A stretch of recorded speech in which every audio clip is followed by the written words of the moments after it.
আসসালামু আলাইকুম। আজ মঙ্গলবার ১০ই আষাঢ়, ২৭শে জিলহজ, ২৪শে জুন। বাংলাদেশ বেতার, রাজশাহী। স্থানীয় সংবাদ পড়ছি আব্দুর রহমান মাসুম। মেয়াদোত্তীর্ণ মশলা সংরক্ষণের দায়ে বগুড়া শহরের রাজাবাজার এলাকার জাহাঙ্গীর স্টোরকে ৫ লাখ টাকা জরিমানা করেছেন ভ্রাম্যমাণ আদালত। এ সময় ওই স্টোর থেকে প্রায় ২.৫ টন মেয়াদোত্তীর্ণ মশলা উদ্ধার করেছে সেনাবাহিনী। গতকাল পরিচালিত এই অভিযানে ওই স্টোরের গুদাম থেকে দারুচিনি, জিরা, সাদা এলাচ, কালো এলাচ, তকমা ও কিশমিশ সহ বিভিন্ন ধরনের ২,৬০০ কেজি মশলা জব্দ করা হয়। এসব মশলার আনুমানিক বাজার মূল্য প্রায় ১০ লাখ টাকা। অভিযান পরিচালনা করেন বগুড়া জেলা প্রশাসনের এক্সিকিউটিভ ম্যাজিস্ট্রেট আব্দুল্লাহ আল মামুন।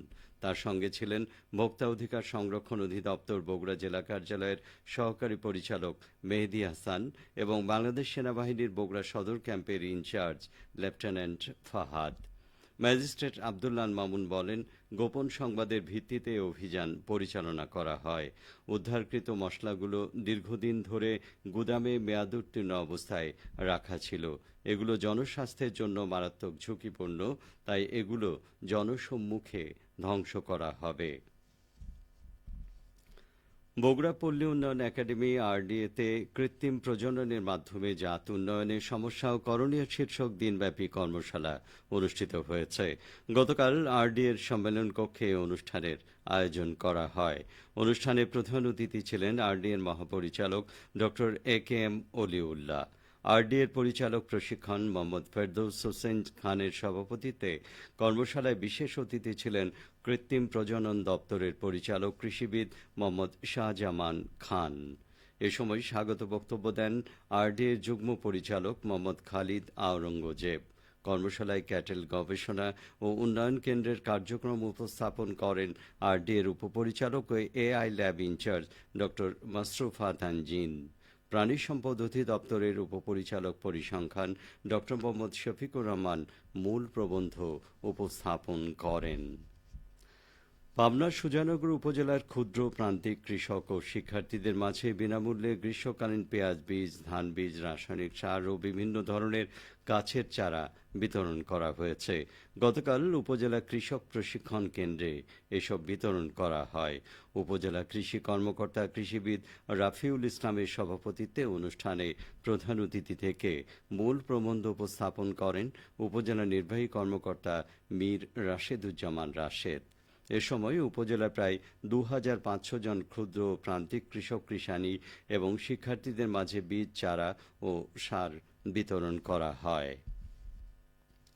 নওগাঁ সাপাহারে gender equity transforms climate action এর প্রকল্প অবহিতকরণ সভা অনুষ্ঠিত হয়েছে।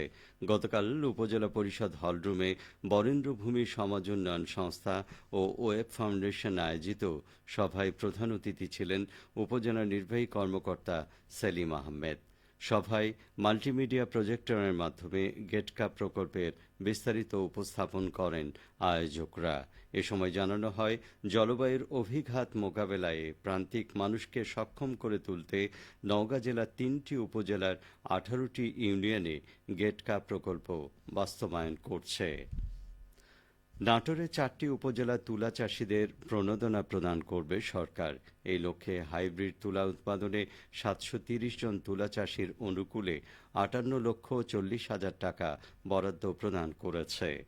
উপজেলা 3টি হচ্ছে নাটোর সদর, বড়াইগ্রাম, লালপুর ও বাগাতিপাড়া। কৃষি সম্প্রসারণ অধিদপ্তর সূত্রে জানা যায়, প্রণোদনা কর্মসূচির আওতায় প্রত্যেক নির্বাচিত কৃষক 1 বিঘা করে জমি চাষে বীজ ছাড়াও ইউরিয়া, টিএসপি, বোরন এবং কীটনাশক পাবেন।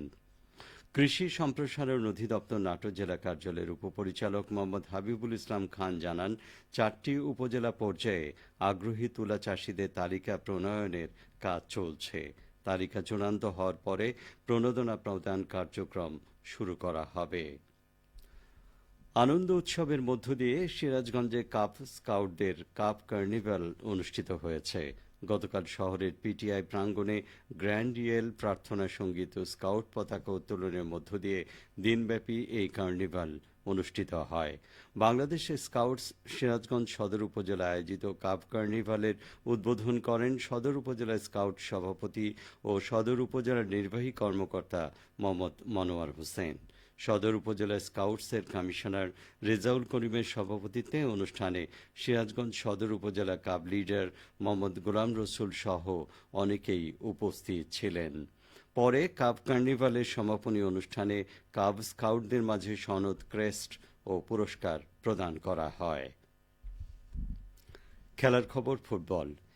ইউসিবি বাফুফে অনূর্ধ্ব 15 ফুটবল লিগের প্রাথমিক পর্বে রাজশাহী অঞ্চলের খেলা অনুষ্ঠিত হয়েছে। গতকাল রাজশাহী মুক্তিযুদ্ধ স্মৃতি স্টেডিয়ামে অনুষ্ঠিত খেলায় স্বাগতিক রাজশাহী জেলা 2-0 গোলে সফররত পাবনা জেলাকে হারিয়ে ফাইনালে ওঠে। বিজয়ী দলের পক্ষে রফিকুল ইসলাম ও জিয়াদ হোসেন একটি করে গোল করেন। তবে তিনটি দলের পয়েন্ট সমান হয় বাইলজ অনুযায়ী গোল পার্থক্যের ভিত্তিতে রাজশাহী ফাইনালে ওঠে। খেলায় রাজশাহীর Atik Hasan man of the match নির্বাচিত হয়। তার হাতে পুরস্কার তুলে দেন রাজশাহী জেলা ক্রীড়া অফিসার ও জেলা ক্রীড়া সংস্থার সদস্য সচিব জাহাঙ্গীর হোসেন। সবশেষে আবহাওয়া। আজ সকাল 6টায় রাজশাহীতে তাপমাত্রা ছিল 26.5 ডিগ্রি সেলসিয়াস। সেই সময় বাতাসে আর্দ্রতার পরিমাণ ছিল 97%। রাজশাহী ও পার্শ্ববর্তী এলাকায় আজ সূর্যোদয় হয়েছে ভোর 5টা 17 মিনিটে, সূর্যাস্ত সন্ধে 6টা 57 মিনিটে। সংবাদ শেষ হলো। আমাদের পরবর্তী স্থানীয় সংবাদ দুপুর 12টা 10 মিনিটে।